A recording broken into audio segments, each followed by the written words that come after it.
And black people can't afford to indulge rich white people's need to endlessly flagellate themselves. They just want prices to go down and good jobs and the police when you call them. Well, if he's right, then why didn't people vote for the former prosecutor who actually had policy plans to help the working class? Stop saying that Whoopi Goldberg getting yanked from The View right after she attacked me on The View is karma.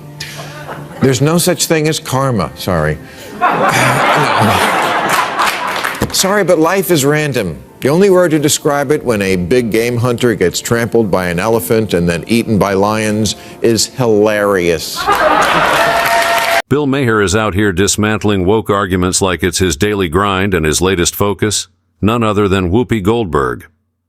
Let's be honest, given her growing list of cringeworthy remarks since 2022, the actress kind of set herself up for this.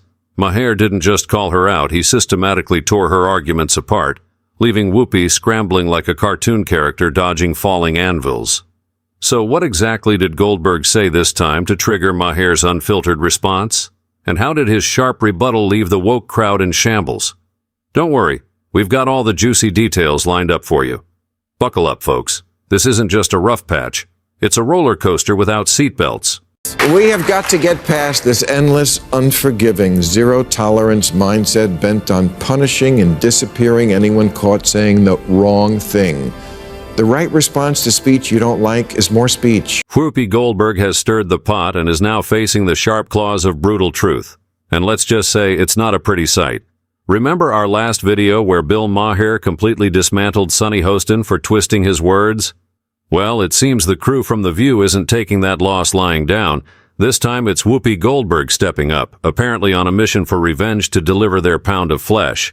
Looks like Sunny couldn't handle the fire Maher brought, so she called in reinforcements, Whoopi Goldberg herself. And wow, did she come in swinging. Ready for a showdown like a contestant on a reality show no one signed up to watch. And black people can't afford to indulge rich white people's need to endlessly flagellate themselves. They just want prices to go down and good jobs and the police when you call them. Well, if he's right, then why didn't people vote for the former prosecutor who actually had policy plans to help the working class? Classic Whoopi Goldberg, flipping through the woke playbook like it's her personal guide. When your argument starts sinking faster than the Titanic, just whip up a straw man and go on the offensive, right? Bill Maher was making a straightforward point about black Americans wanting better jobs, a stronger economy, and responsible policing. Sounds simple enough, doesn't it? But then Whoopi jumps in, rambling about voting for a former prosecutor with vague plans for the working class. Does it connect? Nope.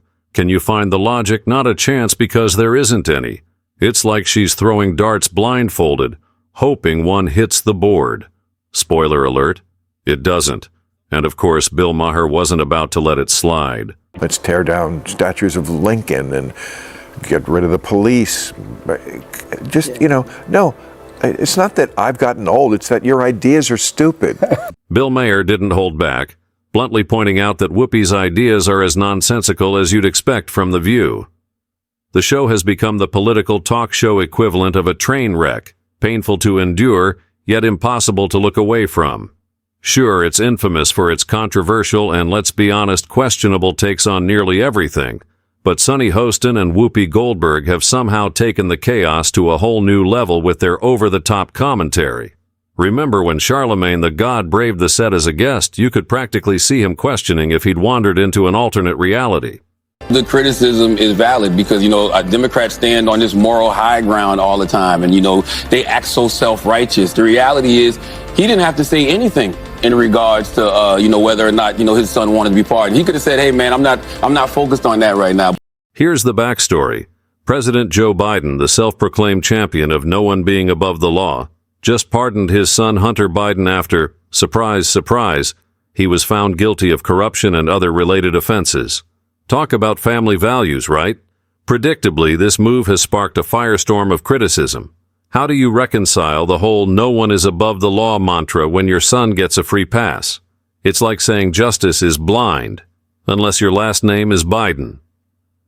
Hunter's guilt was as blatant as a toddler caught with cookie crumbs on their face, yet somehow accountability didn't make it onto the family agenda. And that was Charlemagne's point. If the woke mob insists no one is above the law, they should stick to their own standards. Sounds simple, right? Well, Whoopi thought otherwise. I'm going to stop you for a second. Uh-oh. Only because you don't know that it was a lie. We don't know why he changed his You really think he just changed his mind over Thanksgiving weekend all No, of a sudden? I'm going to tell you what I think. Okay. Yeah. I think he changed his mind because he got sick of watching everybody else get over. And there you have it. Another eye-roll-worthy gem from the Queen of Cringe herself, Whoopi Goldberg. This time, Whoopi boldly claimed that President Biden didn't lie when he said, "No one is above the law." Really, Whoopi? Because there's a mountain of evidence, video, audio, and probably even cave paintings, proving he said just that. This nation was founded on the principle that there are no kings in America. Each of us is equal before the law. No one is above the law. Watching Whoopi tell a blatant lie is like watching someone confidently argue that the sky isn't blue while standing under a cloudless sky. At this point, Whoopi's mental gymnastics could qualify her for the Olympics, though she'd probably trip over her own logic. You could practically see the shock on Charlemagne's face at her statements, but she didn't stop there. Whoopi went on to claim that maybe Biden changed his mind because he was tired of watching everyone take advantage of him. Charlemagne was left completely stunned and silent. So I'm just going to follow the straight and narrow always, because that's what's expected of Democrats. But that's their fault. They're the ones that go out there and they stand on this moral high ground. They don't have to do that. The problem with the woke mob is clear. They only call out wrongdoing when the offender isn't part of their exclusive little club. But when the guilty party is one of their own, the outrage conveniently turns into whispered defenses or a sudden case of selective amnesia. Naturally, Whoopi and her crew got away with their antics while Charlemagne was on the show. But when Bill Maher caught wind of their behavior, he essentially said, "Hold my beer," and delivered one of the most epic verbal takedowns we've heard in a long time. You love to speak truth to power, and we always should, but you have completely lost the ability to speak truth to bullshit. Fire couldn't have said it better. The woke mob loves to present themselves as truth-tellers and moral compasses, but their glaring double standards are on full display. This time, Hunter Biden was guilty, plain and simple. Yet because his father occupies the Oval Office, he walks away without even a slap on the wrist. If it were anyone else, the mob would be demanding their head on a silver platter. But when it's one of their own, justice suddenly takes a back seat to favoritism. It's hypocrisy at its finest, and Maher was spot on in calling it out for the farce it truly is. The real question is, how much longer will Americans tolerate this two-faced behavior? This isn't just about Hunter. It's about a system that bends over backward for the powerful while throwing the book at everyone else. Maher's takedown wasn't just timely. It was a wake-up call for anyone still clinging to the illusion of fairness. And here's where it gets even more interesting. Maher pointed out that the woke mob often gets a helping hand from mainstream media. Was it appropriate to bury the Hunter Biden? You're talking about the press doing that? He's saying that's what they did, and that is what they did. They buried the Hunter Biden story before the election because they were like, we can't risk having the election thrown to Trump. We'll tell them after the election. And we know for a fact that that's what they did? Of course, you don't but follow I'm this. saying you know for a fact that that's what they did. I don't know what they did. I know, because you only watch MSNBC. No, that's not true. The media bent over backward to downplay the Hunter Biden scandal, working overtime to shield President Biden and derail Trump's re-election bid. Key outlets dismissed the story as Russian disinformation despite mounting evidence, silencing dissenting voices in the process. It was a masterclass in narrative control, with the truth becoming collateral damage. Whoopi Goldberg eagerly joined the chorus, scoffing at the legitimacy of the allegations on The View. But Maher wasn't having it. He called her out for playing defense instead of seeking the truth, dismantling her excuses and exposing the blatant hypocrisy for everyone to see. His sharp critique was a reminder that no one should be above accountability, no matter their affiliations. Above any matters of politics or what's right or wrong, the one thing I know for sure about America is this. It's run by mean girls. Mean girls in the press and in politics and in life. And when they smell blood in the water, the lust to finish off a vulnerable person will never be denied. Maher was spot on. The ladies of The View, especially Whoopi Goldberg, aren't just woke. They're like a pack of sharks circling, ready to tear apart anyone who doesn't align with their ideology. Their version of debate isn't about fostering discussion or uncovering truth. It's about silencing dissent and enforcing their worldview with sneers and snark. Whoopi, in particular, has mastered the art of dismissing opposing voices with a wave of her hand, as if differing opinions are beneath her. It's a performance designed to shut down dialogue rather than encourage it. But Maher wasn't afraid to call them out, exposing their tactics for what they truly are: bullying disguised as activism. For viewers weary of one-sided narratives, Maher's takedowns are a breath of fresh air in a room full of stale arguments. His unapologetic critiques remind us that challenging hypocrisy is essential even when it's unpopular. It's this fearless approach that has made him a thorn in their side and a voice of reason for those tired of the noise.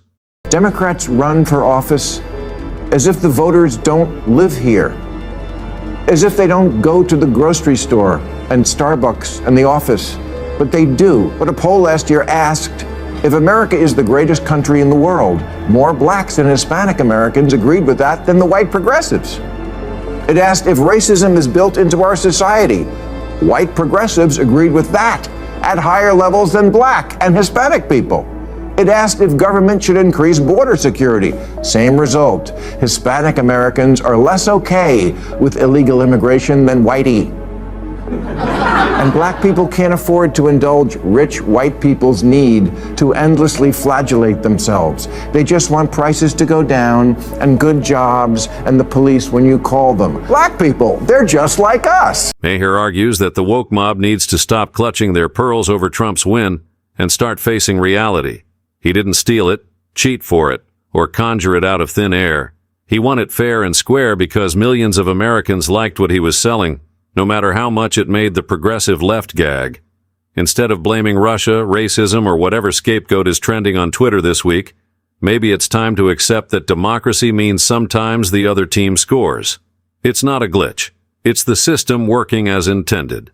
Ignoring this only fuels further division and alienates potential voters who might otherwise be persuaded.